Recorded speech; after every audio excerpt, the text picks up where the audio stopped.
Now that we're all together, I'd like to have this opportunity to tell you that we are 6 members of a former 25-member delegation that traveled in Russia. We traveled to 8 regions in Russia and visited some 15 cities across Russia. And now I would like for these people to introduce themselves. I'm Sylvia Demarest. I'm a retired trial lawyer, and now I'm a part-time rancher. I'm Nancy Madison. I'm from Palo Alto, California. I'm an engineer by training, and I've worked in high-tech and engineering, marketing, and management positions. Yes, I'm James Dury, also from the San Francisco Bay Area. I'm a researcher and photographer. I'm Michael Metz. I'm a retired marketing executive in Silicon Valley. I'm Catherine Metz. I live in the San Francisco Bay Area. I have worked in advertising and marketing, and then later in social work supporting at-risk children and their families. I'm Glenn Reynolds. I'm a California physician. Wonderful, wonderful group of people, and I was so privileged to be able to travel with you across Russia. So what I'd like to ask you is, why did you choose to go on this trip to Russia? I wanted to see what Russia was like with my own eyes.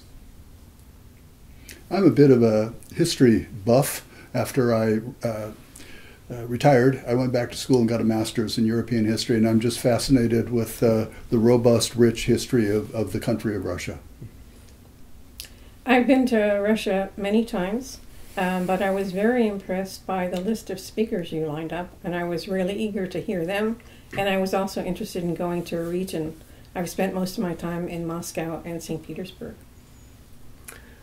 I wanted to go to both see Russia and Russians, and I wanted to help stop a nuclear war. Russia is part of our family history because we adopted Russian children, and I wanted to see how Russia had changed since we were there adopting the children in '94, and have the opportunity to see more of Russia and meet more Russian people. I too wanted to look for ways to prevent war. So we all scattered and went to Russia's regions. So which region did you go to? We visited Crimea. We landed in the capital city, Simferopol. We went to Sevastopol, and we visited Yalta, which is one of the most beautiful cities in the world. And you had 3 of you. Oh, and I had with me the quad prod, including Michael Metz, his wife Catherine, and our physician, in case anything went wrong, Glenn Reynolds. Great. I also traveled to Moscow and St. Petersburg, but then traveled with 2 others to Novosibirsk, the capital of Siberia. And I traveled to Moscow and St. Petersburg and to Saratov, which is a formerly closed city on the Volga. Next, I would like to ask you, what would you have to say, 3 words maybe, about the cities that you visited, the regional cities that you visited? Clean, safe, and relatively modern. All of the 3 Crimean cities. Would you all from Crimea agree with that, or do you have something else to say? I think most of Russia that would be true. I mean, we saw that in St. Petersburg and Moscow as well. Prosperous, safe, and clean. That's a good description of most of the cities we were in across Russia. And vibrant, lively, and in the case of St. Petersburg and Yalta, colorful. What about you? You were in a city that had been a closed city. Right, it had been a closed city, and at one time there were absolutely beautiful architectural monuments there. They had suffered a bit in the last couple of decades, and they needed some work. But that aside, it was a very pretty, very clean, very appealing city. And Jim, what about Novosibirsk? Well, I couldn't imagine that Siberia was like this, but this place has 1.5 million people and all kinds of 25-story skyscrapers. It was clean. It seemed prosperous to me, and it did seem vibrant with life, particularly out in the Akhmedgadok, the academic city, the science city. Lots of people on the streets, coffee shops, big, beautiful boulevards, statuary. It's just a gorgeous place. Interesting. Very Interesting. walkable. Mm-hmm. Because one of our myths is that this is a failing society. Right. So what would you have to say about that? You know, the Russians that we came into contact with were very much like Americans, with a few exceptions. They seemed fitter, actually. They dressed very well. And they were very curious to find out why they hear so much about bad relations with the United States. They don't understand that. They don't understand why we can't be friends. Any other comments on that from other cities? No, there was some comedy, like some absurd statuary, but it isn't the Soviet era statuary of some one that we might imagine. It's like Charles de Gaulle, 3 stories tall in front of the hotel. Why? Very obscure reasons. But It was anyway. a French hotel. French built it. The French built it, yeah. Well, also, I think he was a supporter of the Soviet Union for some reason or another. But yeah, there was a close relationship with de Gaulle when they didn't have it with World War II. the rest of the world. Mm-hmm. The other thing to be mentioned would be the encounters that I had, some others had, with ordinary Russians in the street, just walking up to them and talking to them using our little courtesy card in Russian. What I discovered is that Russians were very open. They were willing to talk. When they realized we were fighting for better U.S.-Russia relations, they liked that. I didn't have a single one who didn't. And also, if you needed help on finding your way around, much easier than in Los Angeles or San Francisco, I'll tell you that. So. Uniformly true. Russians were very willing to be helpful, to go out of their way to be helpful, which is very unusual in modern society in my experience. I would like to say here that we were not a tour group because not everybody understands this. We didn't have any buses. We traveled on metros, Ubers, Yandex, which is their equivalent of Uber, and we walked a lot. And so we got to have a lot more street contact with people that are just out, Russians that are out just moving around the cities. So there's a lot of difference between the kind of travel that we do and the average person goes to Russia and travels in a tour group. What surprised you most about Russian people? How well educated they were. In the United States, I understand about 25% of the population has a college degree. In Russia, it's much higher. Some say 50%, some say greater than 50%. They also have tremendous language fluency. So many Russians, even those that you just met on the street, knew some English and were able to help us out, and I found that very interesting. Warm and welcoming. You know, most people everywhere, we travel a lot in Europe, and most people are friendly enough, but we're Americans, and there's a lot of tension between the two countries, and we found the Russian people just outgoing and welcoming and very friendly and warm to us everywhere we went. Wonderful. What about you, Nancy? I was surprised that in spite of the amount of anti-American propaganda on the media in Russia, that the Russians were still very eager to meet with and talk with Americans. They were curious and open to us. They were patient with our lack of language fluency and you know, the Uber drivers and so forth that we encountered were you know, very taken with why we were there and willing to talk about their opinions about most things. We didn't feel that anyone felt that they had to hold back because we were Americans and it wouldn't be okay to say certain things. Anybody else? Loved the little cards that we were handing out. We handed out the little cards that said something like, I'm a typical American wanting to talk to typical Russians to improve relations. We'd hand those out to the taxi drivers and people in stores and on the metro, and people would read it and smile and I think be very respectful and thankful for us. Wonderful. CCI calls those the little yellow cards. We've always used them since 1983, and basically the message varies a little bit every year, but in essence it says we're Americans traveling and we're very interested in knowing more about your culture, and we're interested in seeing if there are ways that we can cooperate with each other, and we'd love to meet with you. And we have the choice then to put our name and an email address down if we want to. Some do, some don't. But it always seems to get this wonderful, warm response from any Russian that we give them to. I don't know whether you all noticed or not, but in January, the State Department sent out a bulletin saying that Russia is a dangerous country for us to travel in and suggesting that we don't travel there. What would you find? What do you think about that? Did you find it a dangerous place to travel in? I didn't. I found it as safe as I felt much safer in Moscow and in St. Petersburg than I do in Oakland, California. So we walked everywhere. The Wi-Fi everywhere we stayed in all three of the cities was good. Phones worked well. We didn't feel that we needed to be guarded about what we said. We didn't feel like the people that were talking with us, the Russian people that we met, were overly guarded. It seemed very natural, very affordable, not that different. Well, yes, different, but not stridently different than traveling in other countries in Europe, which we've done a lot. We didn't have to use a VPN to go on the Wi-Fi. We were able to access Google immediately.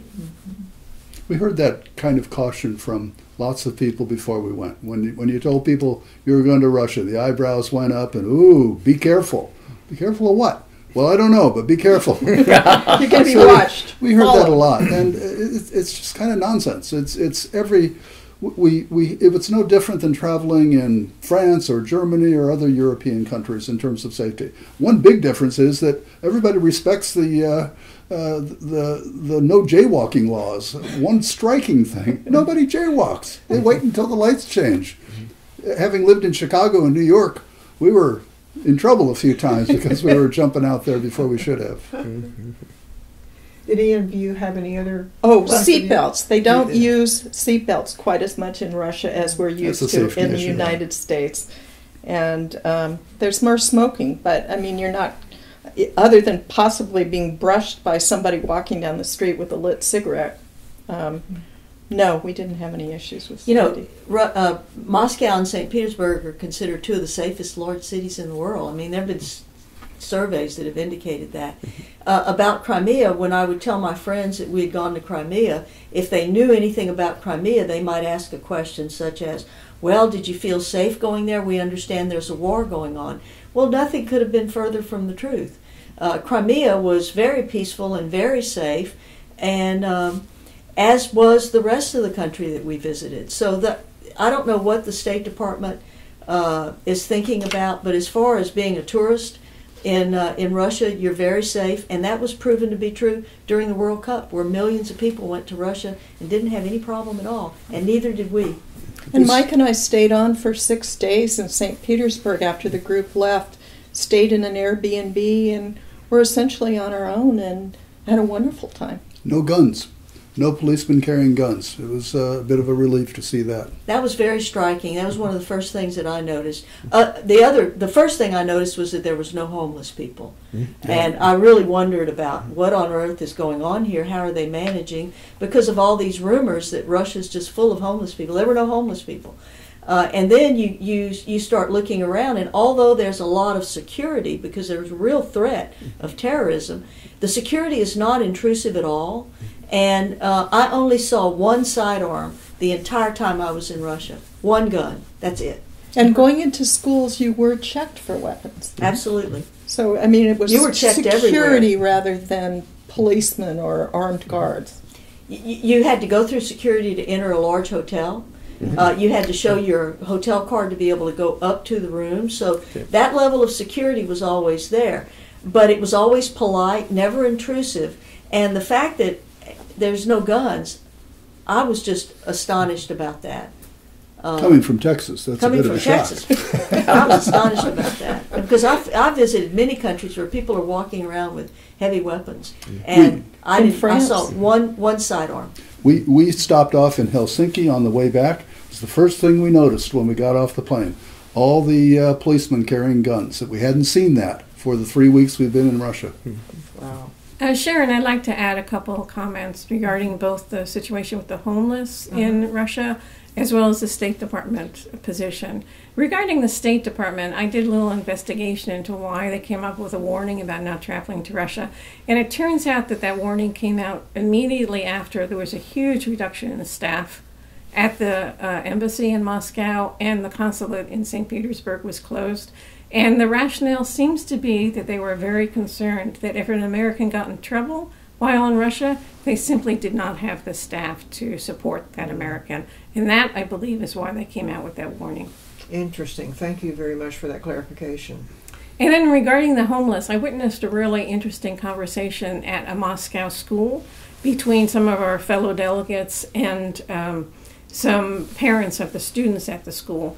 And the fellow delegates said to the parents, you know, there are no homeless here. It's really amazing. It's so different than in the United States. And the parents said, oh, there are lots of homeless here. But what happens is that police do not have to have a reason to arrest someone. If there are homeless people on the streets, the police will pick them up and move them out of sight. The delegate said, where do they move them? And the parents said, we don't know. Mm-hmm. That's interesting. Thank you very much for that comment.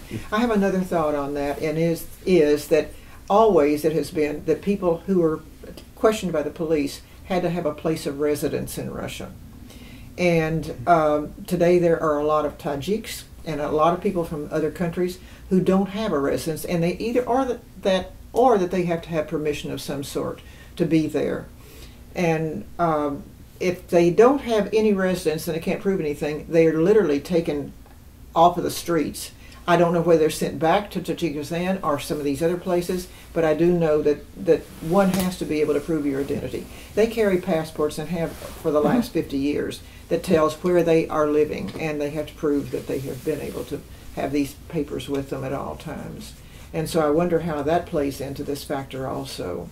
That's an interesting point. Maybe that's the pretext under which they're taken in, because they can't prove a residence. Yeah.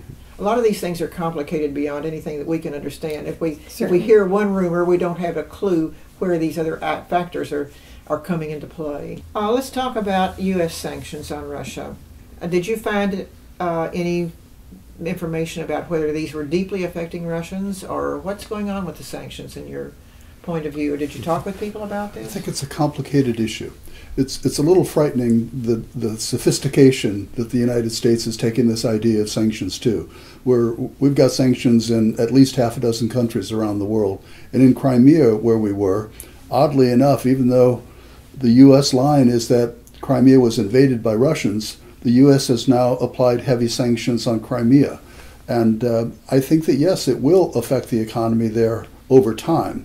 Now, Russia, St. Petersburg and Moscow seem quite prosperous. We went to a Rotary meeting where they talked about how good the business climate was. So there's no immediate effect that you can see to the sanctions, but it's concerning the way the U.S. throws around sanctions these days. And I think eventually, yes, it will have an impact of some kind. Just to set context for this, also, it's something that I became more clear on as I traveled, is that the phrase sanctions does not do justice to the multiple layers.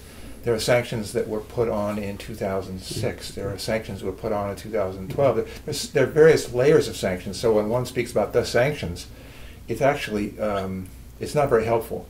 The Crimean sanctions to which Mike is referring were for a particular incident. It was the joining of Crimea to Russia and the argument about whether that was done properly.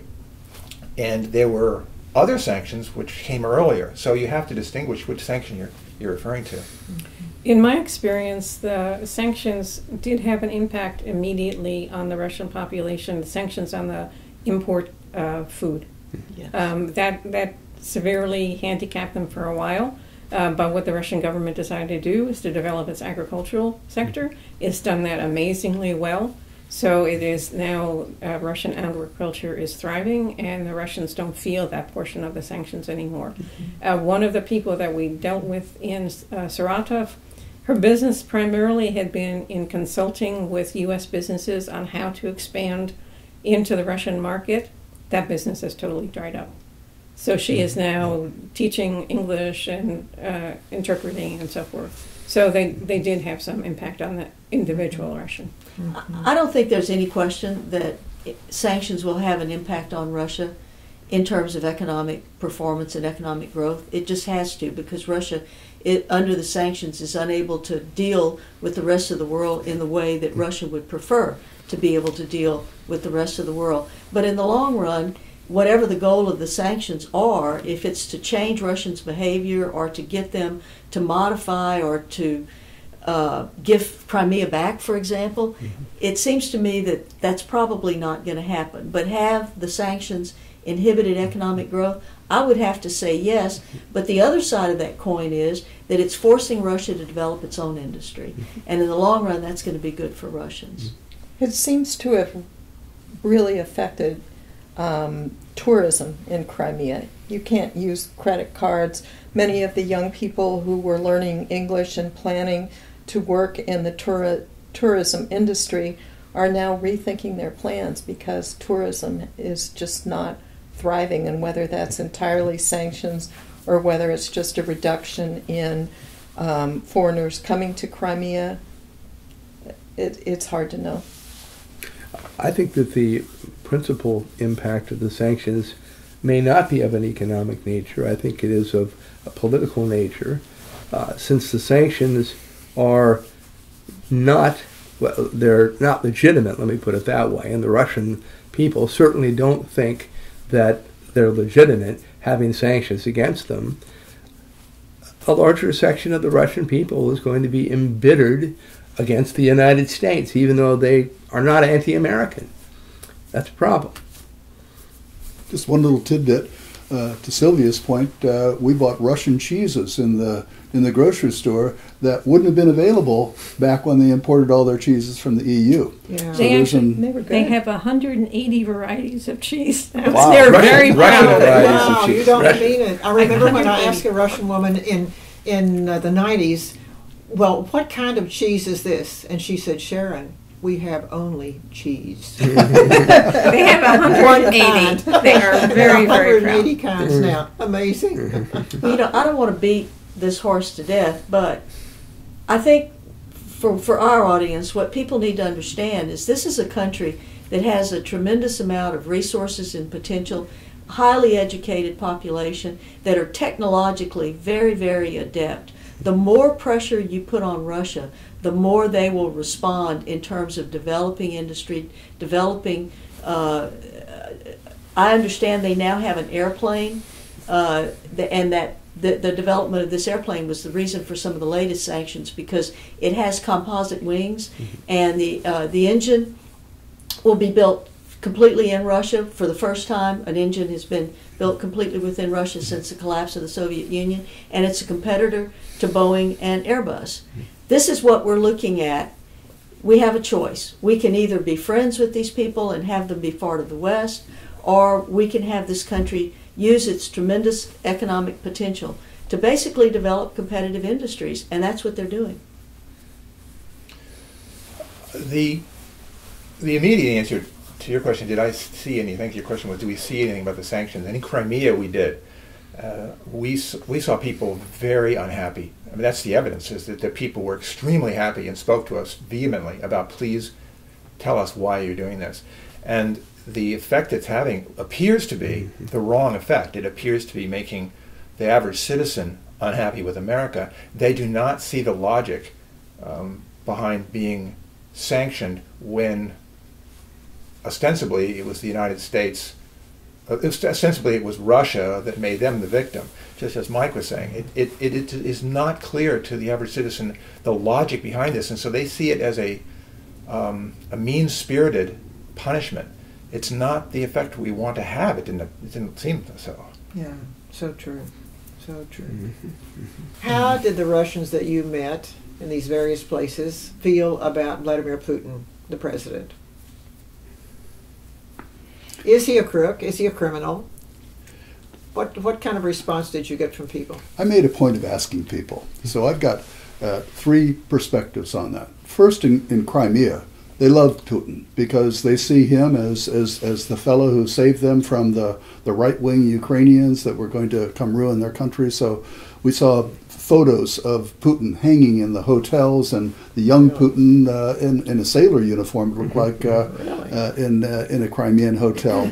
At the other end of things, Volodya, who is our good friend who traveled with us on the trip, said to me, "I'm not a supporter of Putin. I believe that he is for the wealthy and not for the rest." for the rich and not for the rest. I remembered him saying that. And then somewhere in between, we had this wonderful young woman, worked for Deloitte Touche, who was sidelining as a Moscow tour guide, took us on a walking tour, and I made a point of asking her, and she said, "I do not like Putin, but I voted for him. And let me tell you why. When I was growing up, she's a young woman in her 20s, when I was 17, 18, I would come home in the 90s, and there would be dead bodies laying in the street. I have no confidence in any of these other clowns," she said, "who are running against Putin. I don't like him, but he gives us stability. He ensures that there will not be a return to the 90s. So I thought that that was kind of a very realistic and honest answer there. Yeah. The Russians that I've worked with through the years respect Putin for having restored the economy, but are concerned about loss of freedoms that they enjoyed during the 90s. And so it's very much a mixed, ambiguous view of the man. And when did they enjoy their freedoms? During the 90s? During the 90s. So during the 90s, economically, it was a disaster. But for the first time, Russian people were able to start enterprises, start NGOs, rely upon their own initiative to get things done. And those who were successful in those endeavors during the 90s have seen more and more restrictions come on, more regulations, a move for the government taking over more of enterprises, to the point that I think the government now controls 70% of the businesses in Russia. That's what Bob are, the businessman. What about the small businesses? So the small businesses, when I was home hosted in Saratov, we were home hosted by a very successful entrepreneur. And his advice to anyone interested in starting a small business in Russia is go for it if you can find a niche that the government will never be interested in. Because if you do something that the government potentially has an interest in, as soon as you're successful, they will find some way of taking it over. We need to look into that more. We heard mixed conversations about corruption in St. Petersburg, the Rotary Club. They were pretty vocal that corruption is, if not non-existent, is greatly reduced and not a big issue for them. Whereas in some of our other conversations with Russians, we heard a lot. Bob talked about it, and he was particularly vocal about it when the economic downturn came about, I guess as the initial result of sanctions. I don't know if you want to get into this economic discussion. Do you want to get into this? Well, go ahead. We can always delete it. Well, what happened when the sanctions hit was that the value of the ruble fell against other currencies, and a lot of these businesses had their supply chain that was set in euros especially, but also dollars, etc. So they suddenly found their cost of goods basically doubled. And the lenders that they were dealing with, our speaker felt, used that to be able to take over a lot of businesses, and that was indirectly perhaps connected to the government. And we heard this in other places as well, that while corruption wasn't as bad as it was in the 90s, there still was an issue with corruption. And from my perspective, what I think I observe happening from a historical standpoint is that so much of the Russian economy was taken over in the 1990s in a corrupt way, basically illegally, by these oligarchs, that there has been a concerted effort on the part of the government to slowly claw back control over those resources. And I think that's what we've seen. I've heard varying estimates from 50 to 70% of the economy is now back in government hands. So what we're dealing with here is a very mixed economy, really, and an economy that's still going through transition. And this is another point that is against the sanctions, because the sanctions kind of pushes Russia into this direction rather than being a more open economy that we would prefer the direction that they go in. So to me, it's another reason for us to rethink our policy against Russia. Good points. Any other clarifications? I think something important for our viewers to understand or remember is that you can't think about Putin in an isolated way. Russia went through, in the 90s, a horrible, horrible period, a worse depression than the United States went through in the 30s, loss of all of the state assets to these corrupt oligarchs, huge unemployment and poverty. And Putin has resolved much of the problems that the people were seeing in the 90s. So, you know, it's not a clear-cut good guy, bad guy case. It has to be taken in context. Mm-hmm. I want to make another point, which may or may not be important, but the other thing that happened during that period of time, not only was it the greatest theft in the history of the world in terms of acquiring these assets illegally, but a lot of that wealth left the country. There was tremendous capital flight, and literally trillions of dollars left Russia. What is going on now is there's a concerted effort to get people to bring that money back, and sanctions are helping that effort, because if you've got assets in the West and they can be seized, as assets were just seized in New York, a $45 million home was just seized for one of the oligarchs, then if they feel their wealth is unsafe in the West, they're going to bring it back into Russia. And one of the problems with sanctions is that Russia doesn't have access to international capital markets. So if some of this money can come back into Russia, that would provide more support for developing some of these industries that Russia wants to develop. Mm-hmm. So I wish our leaders would think these issues through a little bit more carefully, because they're complex issues and won't necessarily turn out the way they think they will. And one of those issues is the fact that they're now choosing other business partners and not America. Right. That's very serious for us in several different ways, as far as I'm concerned, because I think that now that Russia and China have become closer and closer to each other, it's going to be much more difficult for us to have any impact on either one of those countries. I agree. And so I'll say this, Foreign Policy 101, do not force your major strategic competitors into an alliance with each other. And this is what American policy has done. It's nonsensical, it's harmful to the interest of the United States of America, and that's one of the reasons why I became involved with CCI. Our foreign policy is contrary to the interest of my own country. Forget Russia, my own country. well said. I think one of the things that would be really interesting, because we haven't had this opportunity as a group, is to talk about the personal impact on us of the trip and some of the actions that we've taken in the last month and would like to do in the next several months or year to follow up on the people that we met and the issues that we learned about and what could possibly be done. I mean, how's it affected each of us? I think one of the things that we probably all experienced is you've been duped. You've been fooled by those tricky Russians.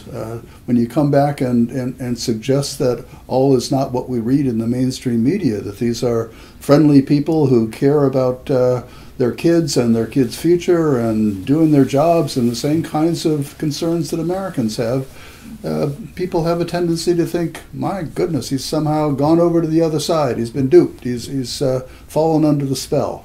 Is anybody else having that situation? No, I tend to. I respect what Mike's saying with respect to his circle of people, but I had pretty much the opposite reaction. I had a chance to give a slideshow and presentation a week or two ago to about 25 people close to me, and they were all thrilled at what I had to say. I had several hundred slides to go over from all three of the different cities. I thought this trip to Russia was an incredible opportunity, an eye-opener, really a transformative kind of thing. And I urge other people to go to Russia. Find out for yourself. That's an excellent point. Don't believe what you're told. Go see for yourself. Yeah. The impact that it's had on me is the realization that we have a very serious situation here. Vladimir Posner at Yale said that and President Gorbachev said, relations between the United States and Russia are at a worse point than any time really during the Cold War, and we are at risk of a nuclear war at the same level of risk, perhaps as going back to the 60s. And I lived through that, and I don't want to live through that again. And the other thing that Posner said at Yale, which I thought was interesting, was he hired a student to go through the archives at the New York Times over the last several years and to pull out all the positive articles that they found about Russia. And there were no positive articles about Russia. So, for whatever reason, we are being filled with these ideas that these people are enemies, that we have to become aggressive towards them. And I came back with the sense that that was the wrong way to approach the issue, and that what we really needed was to see the kinds of peace movement that existed in the 60s, 70s, and 80s, and the anti-nuclear movements that existed at that time, because our future depends upon it. I'd like to add one thing to what Jim said about go to Russia and see for yourself. Don't just go to Russia and do a St. Petersburg, Moscow tour. Go with CCI, because Sharon, over 30 years, has developed a Rolodex of contacts that is just extraordinary. Every day, we were with 1, 2, 3, or more people revealing to us perspectives and insights on Russia that you would never get on any kind of tour group. So go on a CCI tour, a CCI trip specifically is what I would recommend. There's nothing like it. My wife and I travel all the time, and we've never had an experience like we had there. Wonderful to hear. Wonderful. Thank you. Well, actually, the most dramatic and surprising thing for me was how rewarding it was to be with the other 24 citizen diplomats. This is not to denigrate the experience of seeing Russia, but the people I traveled with, I mean, this was incredibly uplifting for me. All the people were earnestly curious about the truth of Russia. First of all, that's 24 other people you're traveling with. They're very curious. They want to know the truth. Then they are informed by documents and by videos and other organizations that I didn't know about. I hadn't read these things. They had. And so there was a huge networking opportunity. I just felt like I was swimming in a school of fish they were just every day educating me and also emotionally making me feel great. So it's a wonderful trip, I'll tell you. Thank you. Thank you. Thank you. I think one of the things that I got out is, and I think the attitude that you should go into a trip with CCI with, is being open and being curious and being empathetic. I mean, for me, and I didn't expect this, the most single dramatic effect of the trip was Nekrasov talking, because we had just returned from Crimea. We had heard 4 different narratives. We knew the U.S. narrative. We had heard the Crimean narrative from the deputy head of parliament. We heard the Ukrainian. We heard the Russian. And, all of these narratives have a lot of truth to them, a lot of validity. They're different, but, to say that there's real news and fake news is just not accurate. So I think, like everybody here, we came home and we really are seeking out to learn more. I'm going to a documentary film festival this week. Mike and I have gone to lectures at Stanford, and we're continuing to go to open to the public lectures at Stanford from, Mike McFall, the former U.S. ambassador, and others who, are, like Cohen, who are experts in the field. And we just are so eager to learn more, and I think personally too, going to the School for Disabled Kids and learning that disabled kids didn't have the legal right to education. It's changing slowly, and I worked with families that had kids that were at risk, and I really want to reach out to the local organization of parents who give information to each other and send that information over to Crimea so that the parents of these disabled kids that, can develop a support system of their own. Maybe not exactly like this one, but just to help. To help in the small ways that we can. Wouldn't it be wonderful to get Crimeans and your people together? Yeah, that would be fabulous. Well, we want to give money to this school, but we can't figure out how to do it. I have. Oh, you have? Okay, And the kids that we met that were fluent in English, Mike said she wrote a 30-page paper, this one student, on the use of articles in English, and he said you ought to go into linguistics. And Mike told her about someone we know that works on the Alexa project that has a PhD in linguistics, and she's working, at Amazon. And you met a Russian linguistics professor. I mean, these little threads. I mean, it's not like we can really change someone's future, but if people are empathetic and reaching out in large and small ways and getting more informed, that and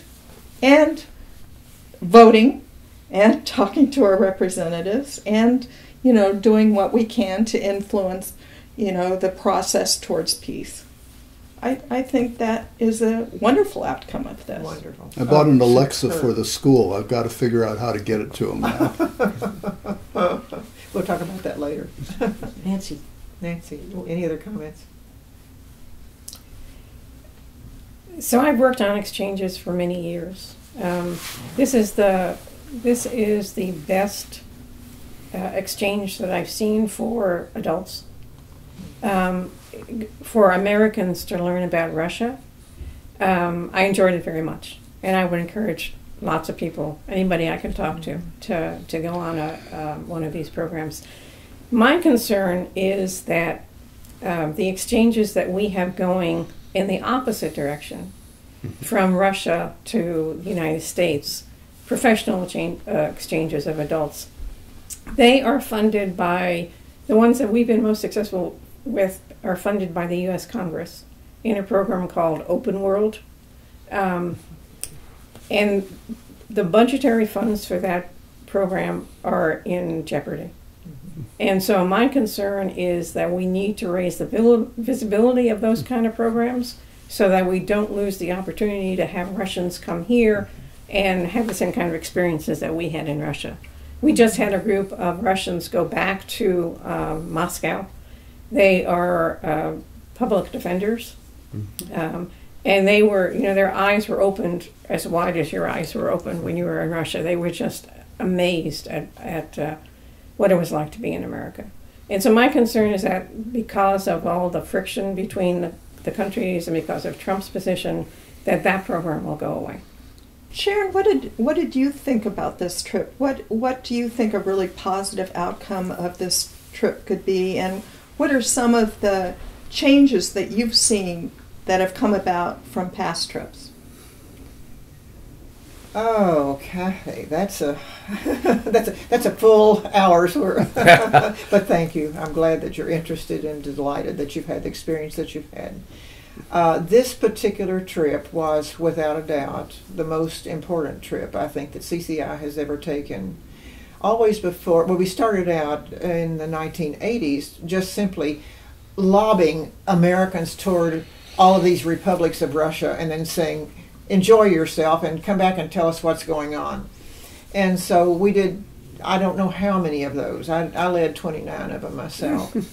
But we had, all of a sudden we had group leaders, because at the end of every trip we would say to the people that traveled with us, would you be willing to be a leader? Well, of course, we had a lot of people that wanted to be a leader. And so they started leading trips, and that's the way CCI formed. They were simple trips compared to what we did this time. We didn't do any trips at all. We became a programmatic organization in 1990, 89, 90.